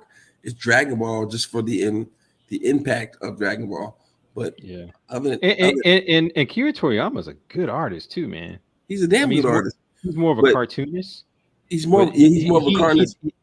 He developed his own style, man, and it's something just so intriguing about it. I really like his art pieces that he did for Dragon Ball, where like you'll see like Goku kind of like on like a motorcycle or something like that, and he does the markers. Yeah, he's good. Like I just love his But as good as he is, right? And Akira Toriyama, if you see this ever, hoping anyway, right? No offense to you, man, but Kentaro Miura blew you out of the water. What? I'm sorry, I do not like the new guy style. I don't think it's the new guy. No, I'm not talking about the new guy. I'm talking about Kentaro. Kentaro's dead. There's no more artwork from him. Oh! I thought you meant the guy that Kentaro's the Berserk guy. No. I thought you meant the guy that's that's drawing the Dragon Ball man. Super. No, I'm not talking about him. I'm talking about I don't know. I can't say that he blows Akira out of the water. I just think that's it's personal taste. As far as I was Johnny hey, you know who would have been like giving me the business right now? I mean, look. I'll say this. I get why you like his style more. But I've always been one of those guys where just because something's more detailed doesn't make it better to me. You know what I'm saying? In fact, I think as you become more, and I'm not saying you personally, but I'm saying in general, when one becomes more mature as an artist, right? Believe it or not, adding a whole bunch of detail to something, even though it might be a little bit more time consuming, is actually easier than doing a few strokes and expressing something in a few strokes and making it look convincing and believable. You see what I'm saying? That's why when you see a lot of artists as they get older, their style becomes more simple because they're trying to express the same thing with less strokes and stuff like that. I'm not knocking highly detailed artwork and stuff like that. I think that there's a place for that, and some of it looks really good. Some of it technically sound, I mean, it's just on point. I get it. I like that stuff too. Brian, if you could do me a favor, yeah. Can you bring up? Can you look up Falconia for Berserk? Falconia? Yeah, that's Griffith's City. Well, you don't even got to bring it up. I want people to check it out for themselves. Don't sit there and take my word. Curious to see it too. Falconia. Like it's the city setting, like when after everything went down with the great roar of the astral world, and that's another image you can bring. Matter of fact, I'll do it on my side. Yeah, I seen these. Come on. Yeah, it looks good. I mean, I can share. I'll share my screen so the audience can see it. Let me go to StreamYard here. And you're gonna have to tell me how to do that. I don't know how to do it in this program. You go down to StreamYard, you see where it says present. You press present. You want me to do it, or are you gonna do it? I'm gonna do one. I'll do it since I already got the thing up. So you press present, and then you go to, I think it's share screen and screen sharing tips. Share screen, and then you could pick the tab, and I think I have it up. What's it called? Falconia. Where is it at? Okay. And what did you say we got to do? You got to press present at the bottom. Hold on, I got it. I just got to find that tab. Where's that freaking tab at? Oh, here we go. It's the first one. And share. All right, bam. Do you see it? On yours? Yeah. Yeah. Like nothing against like Kira Toriyama, but look at the detail. Look at that, I man. know, That's but look at it like this, right? Look at it like this. I'll pull up some Akira Toriyama work, and he has work that's just as detailed. It's just a different style. It's just a different style. Um, maybe not as intricate, but there's still just as much detail. What I mean by intricacy is, all right, he ain't gonna sit there and draw like this perfect saddle. He might express the saddle on the now horse, of this course, image right right? here. I wouldn't Yeah, mind having that as like a poster or something in the house, man. yeah. But don't get me Like, wrong. I'm not trying to slight. What's the guy's name? like Guitar Muir. Yeah, Katara. I mean, it's just amazing. This is some of the best black and white inking and stuff I've ever seen. I'd be interesting to know. That's definitely not him. Be interesting to know how much screen tones he used to kind of get the grays, and if that's digital or if he did it like in a traditional way with I forgot traditional screen. exactly when he started going to digital art. I know I want to say the last 10 chapters of before he passed away was definitely done in digital. Yeah, But when you really put your mind behind, like when you really think about for somebody who has been doing hand drawn, detailed work like this for a majority of his magnum opus, who was this? and then yeah, and He's dead.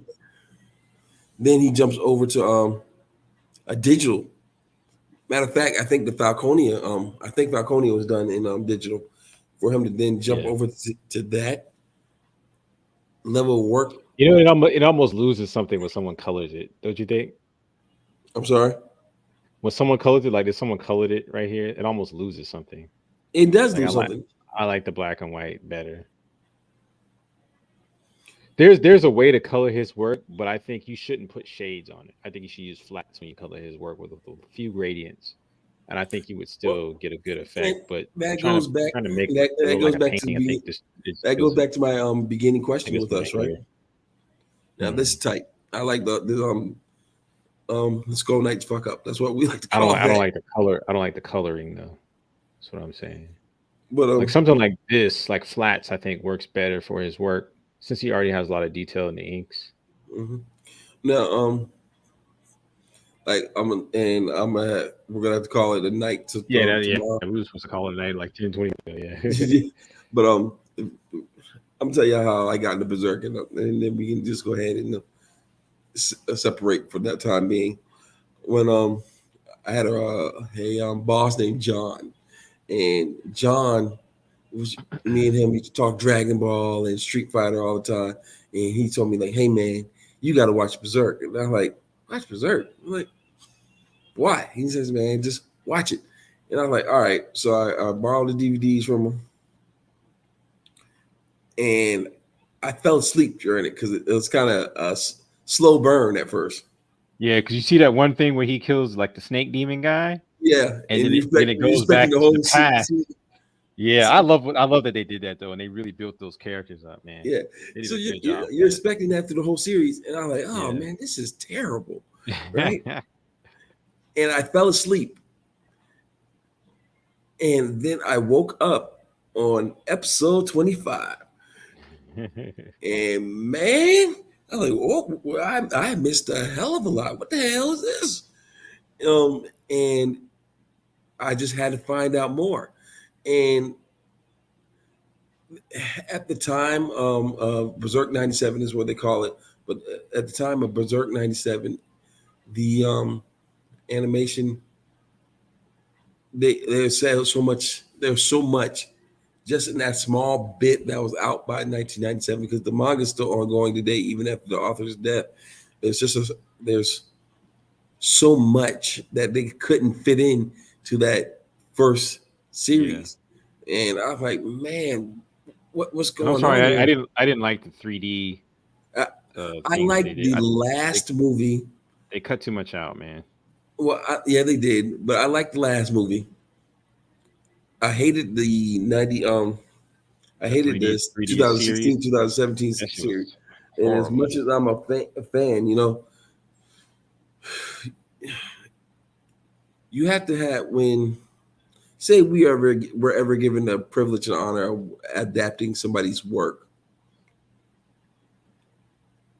we have to show just as much appreciation for the work as the creator. Yeah, Because you can't like something like Berserk. You can't half-ass it, man. yeah, You you can't. can't. You And can't half it, and that's what they did with that 2016 series, man. They half-assed the hell out of that with that 3D shit, man. they skipped it, and they're And I get it; they were trying to continue from the story we already know, which yeah, I have a problem with that. but it still Damn, man, cuts so much out, and, that 3D and shit killed it, dude. It looks so horrible. it looked terrible. And then you have to have some type of love and affection for what you're putting into the world, especially if you're an artist. Um, and they didn't have it. It was basically cookie cutter factory work to me. And I'm sitting there, you're trying to sit there and get behind whatever you're looking at, and it was not there. It No. was simply not there. Like there, and even if I wasn't a fan and I heard about that, of that, I hate to say it, that was the introduction to for a lot of people into Yeah. Berserk. And they And were like, "What the when hell is this shit?" what the hell is this shit? That's exactly what it is. Without knowing the lore and the darkness of it, that's like I hate to say it, like I hate to say it, as much as big as a Dragon Ball fan as I am, that's like somebody never watching an episode of Dragon Ball or Dragon Ball Z and jumping You know, immediately. now as you say that, it's almost like anime has kind of lost a step because even though I like Dragon Ball Super, there's things I liked about it. It's like, man, it's like it just did not have the same look. It doesn't have the 90s. same grittiness. It doesn't have the same. Yeah, You're not and vested into the characters. yeah, it didn't have the same look. Now it got better. Like when you got to see him fight Jiren and stuff, they kind of they stepped it up immensely. stepped it But up. But you remember what I think it was like one of the first episodes in the animation was all the artwork was off. It wasn't the animation so much. yeah, And they had a shot of Goku and his face was all distorted. it didn't look good. Yeah, But I remember and I'm look. now- I'll say this: if you look at the old series, there's particular scenes that sometimes it didn't look good. But I'm like, this is when did that come out? That came out what 10 years ago now, right? How What? long did it's 2011 or something like that, right? When did What? Dragon Ball Super come out? Dragon Ball no, Super Super came out I want to say 7 years ago. 7 years ago. Okay, so here's the thing: if you're going to say you're going to come up with a new Dragon Ball Super series, we need GT or Dragon Ball movie level animation for the series. I'm sorry. You have the money. You have the freaking money to do that. What we got, don't get me wrong, I appreciated it. I liked the Universal tournament and all that stuff. One of my favorite new characters is Hit. I thought he was a cool character. I liked the some of the things that they did. But overall, like from an artistic standpoint, we deserve better. We deserve better. I mean, you go back and you watch what's the Dragon Ball Z movie where they fight, was it Tapion? Rage of Wrath of the Dragon. That one, and then when he fights Janemba. That's top tier Dragon Ball to me. Those Fusion two movies, Reborn. yeah, top tier. I mean, just amazing animation, art, character designs, everything. To me, that's quintessential Dragon Ball Z as far as the peak of artwork. And then see what we got in 2000, whenever it came out. Was it 13? Was it 2013? Yeah, 2013 through 17, I believe. Yeah, I was. It's not that I still enjoyed it, and it did get a little better over time. But I just thought that that would have been I would have got that. I don't know if they're still alive. I'm assuming they are. Those teams that did those two movies, I would have got them. Well, from my understanding, and I'm not, don't quote me on this, I don't know, but from my understanding, there's a lot of beef in the Dragon Ball like studios over there. They have Capsule Corp Japan is going to be doing some work, and then they have the other people doing work, and They need to focus on one style. There's too many styles because you got the 3D shit they came out with Gohan recently. Then you which got wasn't the bad, but drag. it Yeah, it was wasn't bad. But then you got the Dragon Ball Broly Dragon Ball movie. Room, Yeah, that was a different style. It's like pick a style, man. And and I think like I said, I think peak Dragon Ball with those two movies as far as actual style and animation and stuff like that. those two movies and the Boo fights, the Boo, Majin Boo. Yeah, Majin Buu look good. Majin Buu is actually my least favorite arc in Dragon Ball. My It was a favorite is little the Frieza Saga. anticlimactic. That's what I'm saying. My favorite probably Cell actually for me, but my least favorite is the Buu saga. I thought it was a little anticlimactic. Um, you know, but the art did look really good. I will say that it looked good. And then but and I'm gonna sign off of this. I'm gonna just name my top 5: Dragon Ball, Berserk in a close second, Rurouni Kenshin. See, what's my Uh, top five, and then I'll end this and for you. if I had to, if we could throw in movies, I'll put Ninja Scroll. Well, we're not gonna do movies. Let's just do series. I think my top five is a very my top one is a very little known anime. A lot of people don't know about it, but for some reason that anime spoke to me. The humor spoke to me. I liked it. She's the main character is probably one of my favorite main characters in all of anime, just because her her attitude. But it's called Air Master. It's a martial arts anime. There's something about that anime that just I love it. But it's my number one. My number two is Hunter x Hunter. I think number three would probably be Berserk.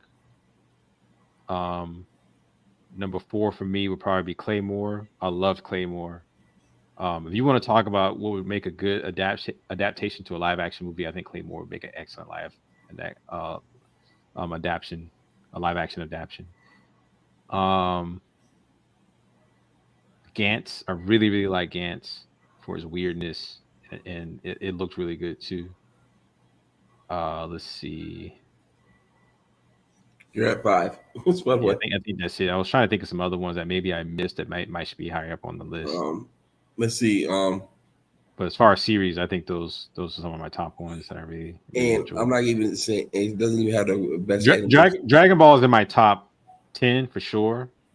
Um, but it's not when it comes. It's for kids, so it doesn't have the same gravitas as some of the stuff that I had seen when I had gotten I want to older. say it's for kids now. When we were Yeah, growing up, like it was still for kids, man. man, they have blood and swearing in it. Dragon Well, Ball I don't know. It didn't. depends on. I think eventually they let a lot. They showed a little blood. I think when we were watching on Fox, they edited a lot of that stuff They out. did. We had the Ocean dub. Um, all right, so I had Dragon Ball, Berserk, Rurouni Kenshin, Rurouni Kenshin. Um, a little known one called which is falls into Gundam. The Have you Gundam seen? Have Fighters. you seen Hunter x Hunter? Hunter x Hunter's in there. That's my number 5. Come Oh, on, that's man. right. You did say it. Yeah, you did say that. Yeah. That's my number 5. That is my number 5. Hunter x Hunter. Even and we gotta be specific. Hunter x Hunter 2011. Yeah, 2011. Yeah, I mean, I heard that the '99 version is not bad, but I like the Like 2011. and Tagashi. If you're out there, please hurry up because I'm tired of rehashing Hunter x Hunter over and over again. I want to need What to I know don't get what's about going his, what I don't get about him, why don't he just hire some artists, man? on. Let them do most of the grunt work, and he just kind of sketches out what he wants, and then let them fill it in. If he has all these health issues or whatever. That's what they're doing with Berserk now. He is not around, and his best friend is doing all the doing monitoring all as everybody else that was in the studio with him. Yeah, So yeah, but Brian, we got to Yeah, sympathize. we got to end it. Yeah, we'll be on here for like We're 4 or all 5 night, hours. man. Yeah. But hey, until next time, if we feel the need to put out another session, Yeah. let us know what you need to Good see. night. Thank you, Good night. Melanated and Mary for chiming in. Yeah, But an we'll see you hour and guys. 54 minutes. Yeah, we'll see you guys. See you guys next time. All right, Demetrius. All right. Are we screaming still? No.